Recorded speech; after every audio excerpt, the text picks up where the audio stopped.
சரி சரி திரு ராஜீவ் காந்தி நிறைய குற்றச்சாட்டுகளை அவர் முன்வைக்கிறாரு அறநிலையத்துறை செயல்பாடுகள் தொடர்பாக உங்களுடைய பதில். முதல்ல இவர் நம்ம மெய்யப்பன் வழக்கறிஞர் மெய்யப்பன் சொல்லும்போது வழிபாட்டில் சுதந்திரம்ன்றார். இந்தியாவில் வழிபாட்டில் சுதந்திரம் இருந்ததா? கோபுர தரிசனம் கோடி புண்ணியன்னு ஒரு பழக்க வழக்க சட்டத்தை சொல்லி ஒடுக்கப்பட்ட பிற்படுத்தப்பட்ட மக்களை கோபுரத்தை பார்த்து கும்பிட்டுக்க, நீ கோபுரத்தை கும்பிட்டா உனக்கு கோடி புண்ணியன்றாங்க. தந்தை பெரியார் கிழவன் தான் சொன்னால் கோபுரத்தை கும்பிட்டாவே கோடி புண்ணியம்னா கோயிலுக்கு போனால் எவ்வளோ புண்ணியம்னு திராவிட இயக்கம் தான் போராடிச்சு. வழிபாட்டில் சுதந்திரம்ட்டாங்க. ஒரு காலத்தில் எங்கள் சேர மன்னர்கள், பாண்டிய மன்னர்கள், சோழ மன்னர்கள், அதியமான் மன்னர்கள், பல்லவ மன்னர்கள் எல்லாம் மக்கள்கிட்ட வரிப்பணம் வாங்கி தங்கள் நம்பிக்கைக்கு கோயிலை கட்டினாங்க. மக்கள் வரிப்பணத்தில் கட்டப்பட்ட கோயிலில் பின்னாடி ஒரு கும்பல் வந்து நாங்கள் தான் பூஜை பண்ணுவோம், இந்த கோயில் சொத்து எங்களுக்கு தான் ஆட்டையை போட்டதுனால நீதி கட்சி அன்றைய கடவுள் பக்திமான இருக்கக்கூடிய கிருஷ்ணமாச்சாரியாரும் கிருஷ்ணசாமி ஐயர் போன்றவர்கள்லாம் டிஸ்கஸ் பண்ணி ஒரு அறநிலை சட்டம் கொண்டு வந்து இது மக்கள் வரிப்பணத்தில் கட்டப்பட்ட கோயில்கள், மக்கள் நம்பிக்கை கொட்டப்பட்ட கோயில்கள், அதுதான் அறநிலையம் கொண்டு வந்து இந்த பணத்தை இதுக்கு செலவழிக்கலாம் சட்டம் கொண்டு வந்து சட்டம் உச்சநீதிமன்றத்தில் ஏற்கப்பட்டது. நாங்கள் சொன்னோம் உன் பழக்க வழக்கங்கிற பேரில் சமஸ்கிருதம் மட்டும்தான் ஓதுற கேட்காதான்னு சொல்லி கலைஞர் தான் தமிழிலும் ஓதப்படுது சட்டம் கொண்டு வந்தார்.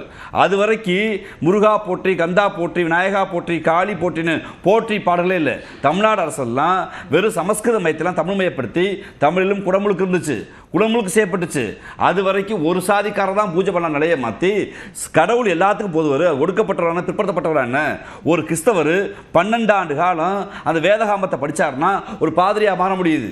ஒரு இஸ்லாமியர் 10 ஆண்டு காலம் சியா சரியத் சட்டங்களை படித்தார்னா அவர் ஆலிம்ஸாக மாற முடியுது. ஆனால் ஒரு இந்து பிற்படுத்தப்பட்டவர் ஒடுக்கப்பட்டவர்கள் பிறந்தார்னா எத்தனை ஆண்டு காலம் வேதத்தை படித்தாலும் நீ சாமியார் ஆக முடியாது, ஐயர் ஐயங்காரா இருந்தால் தான் முடியும் நிலை வந்த போது தான் கலைஞர் அனைவரும் அர்ச்சகரான சட்டத்தை கொண்டு வந்தார்.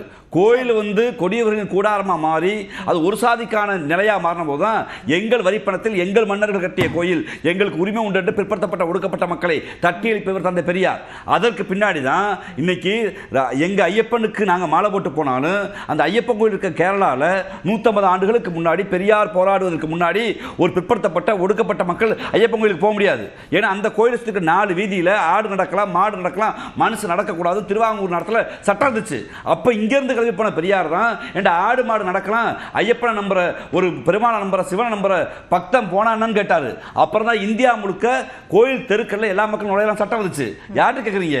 நீங்க சுரண்டி ஒரு கும்பல் சனாதனங்கிற பேரில் சமஸ்கிருதம் தான் உயர்ந்தது, சனாதனங்கிற பேரில் சாதி அடுக்குல இருக்கும், சனாதனங்கிற பேரில் பெண்களுக்கு உரிமை இல்லை, சனாதனங்கிற பேரில் பிற்படுத்தப்பட்ட ஒடுக்கப்பட்ட கோயிலுக்கு போகலாம்னு போது தான் அறநிலை சட்டம் வந்து அது சரி செய்தது.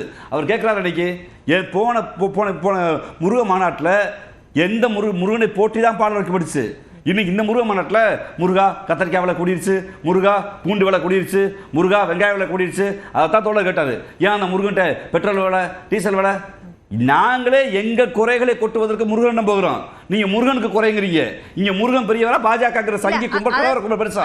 யார் பெருசு? இல்ல அறநிலையத்துறை சட்டம் ஓகே, ஆனா அந்த நிர்வகிக்கிறதுல பிரச்சனை இருக்கு அப்படின்னு சொல்றாங்க. முருகன்ட்ட வேண்ட வேண்டியதானே, ஐயா முருகா இந்த ஆட்சியை மாத்துங்க ஐயா, அதான் முருகன்ட்ட வேண்டணும். எங்க வென்றீங்க? எங்க வென்றீங்க? மெய்யப்ப நேர போய் திருப்பரங்குன்ற வேணா பிரச்சனை இல்லை, மெய்யப்ப நேர போய் திரும்ப பழமுறை சொல்ற வேணா வென்றல.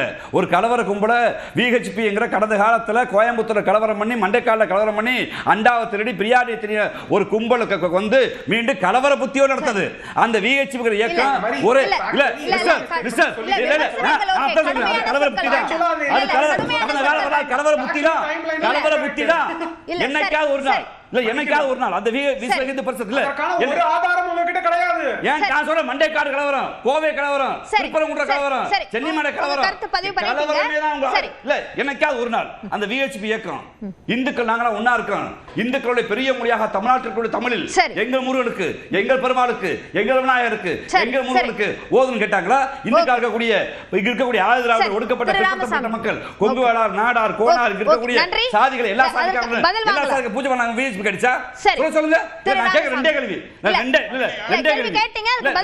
நான் சொல்றேன் இது ரெண்டே கேள்வி மெய்யப்ப சொல்லிட்டு. இந்த விஹெச்பி இயக்கம் எல்லா சாதி அர்ச்சகரான இங்க பிற்படுத்தப்பட்டதா இருக்கக்கூடிய கவுண்டர், கொங்குவேள கவுண்டரும், தேவரு, நாடாரு, கோனாரு, ரெட்டியாரு, செட்டியாரு, ஒடுக்கப்பட்ட மக்கள் கூடிய ஆதிராவிட மக்களும், தேவத வேளாண் மக்களும் முடியா இருக்கக்கூடிய தமிழ்ல ஓதம் கேட்டிருக்கா? கேட்க சொல்லுங்க. அவர்கள் நோக்கம் வந்து மாநாட்டு என்ன பேசுவாங்க, முருகனுக்கு சரியா மாட்டாங்க, அதற்கு மாறா கிறிஸ்தவனை பாரு, இஸ்லாமியரை பாரு என்று பிற மதத்தை நடக்கிறதுக்கு முன்னாடி அவங்க இததான் பேசுவாங்க அப்படின்னு முடிவு பண்ணிக்க முடியாது. சரி திரு ராமசாமி கடந்த காலத்துல பேசிருக்காங்க. கடந்த கால வரலாறு மேடையில அமித்ஷா எங்க நாட்டு உள்துறை அமைச்சர் வந்து இல்ல முடிச்சுக்கிறேன். கடந்த காலத்துல எல்லாருக்கும் வாய்ப்பு தரணும் திரு ராஜீவ் காந்தி. முக்கியமானது ஏங்க இவ்வளவு பேர் இல்ல எல்லார்கிட்டயுமே முக்கியமான பாயிண்ட்ஸ் இருக்கு. இல்ல இல்ல பரவாயில்லை, நான் என் கருத்தை சொல்லி முடிச்சறேன். கடந்த காலத்துல விஹெச்பி மேடையில என்னைக்கா இஸ்லாமியரை கிறிஸ்தவரை திட்டாம முடிஞ்சிருக்கா? இந்த வாக்குப்பட சரி திரு நோக்கம் பிற மதத்தை குற்றப்படுத்துவது. திரு ராமசாமி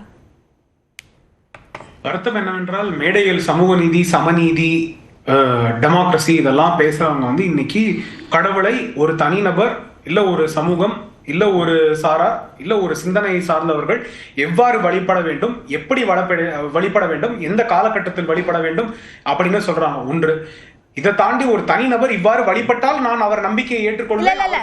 வழிபாட்டு முறை பத்தி இப்ப எந்த பிரச்சனையும் இல்ல, எந்த டிபேட்டுமே இல்ல. இப்போ மாநாட்டோட நோக்கம் என்பதுதான் டிபேட். இல்ல இல்ல எக்ஸ் ராஜா இப்படி வழிபட்டா நான் நம்புவேன் அப்படின்னு சொன்னதும் இதே மேடையில தான். நம்ம சொல்ல வழிபடுவாரான்னு கேட்டேன். இரண்டாவது இல்ல வழிபடுவாரான்னு கேட்டேன். அண்ணே மன்னிக்கணும். மெய்யப்பன் இல்ல மெய்யப்பன் செய்ய மாட்டேன். மெய்யப்பன்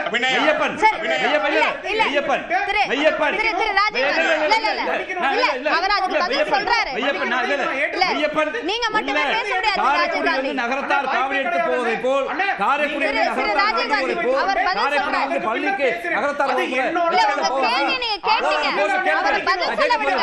அவர் பதில் சொல்ல விடுங்க. காரைக்குடியில் வந்து நகரத்தார் போவது போல் ஹெச்ராஜா போவாரா?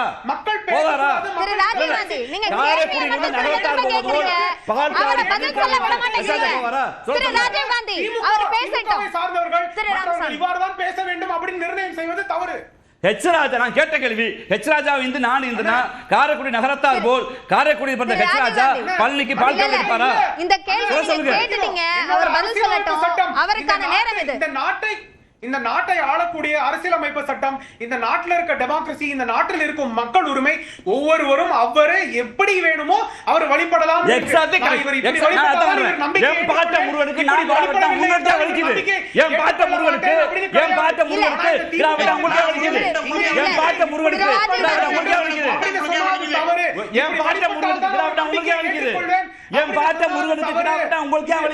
முதல் விஷயம் என் பாட்ட முருகனுக்கு கிடா வெட்டினா உங்களுக்கு ஏன் வலிக்குது? எல்லா வழிபாடும் ஒண்ணுதானே? உங்களுக்கு ஏன் வலிக்குது? தவறுன்னு சொன்னா நீங்க வெட்டுங்க. ஹெச்ராஜா சொல்றாரு. ஹெச்ராஜா நீங்க சொல்றீங்க. இல்ல நீங்க மட்டுமே பேசிட்டு இருக்க முடியாது. சேர்ந்து நிக்கிற அது தவறு கிடையாது. நீங்க இதெல்லாம் தவறு. இதெல்லாம் பேசுறது ஹெச்ராஜா சொல்றானே.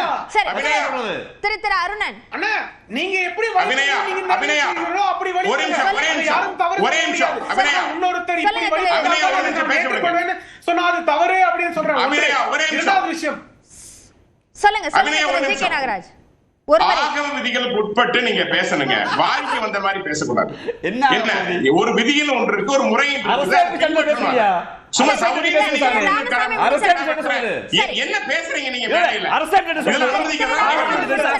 இல்ல ஒரு முறை இருக்கு இல்லையா? நான் கேக்குறேன் திரு ராமசாமி அவர் பேசும்போது அண்ணா அரசியலமைப்பு சட்டம் ஆகமத்தை ஏற்றுக்கொண்டது உச்சநீதிமன்றம் ஆகமம் படி கோயில்கள் கட்ட வேண்டும் அப்படின்றது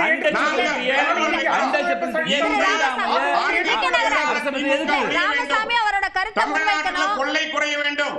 திமுக கொள்ளைக்காரன் திமுக ஒழிய வேண்டும். போதைப் பொருள் காரணமான திமுக ஒழிய வேண்டும். ராமசாமி காரணமான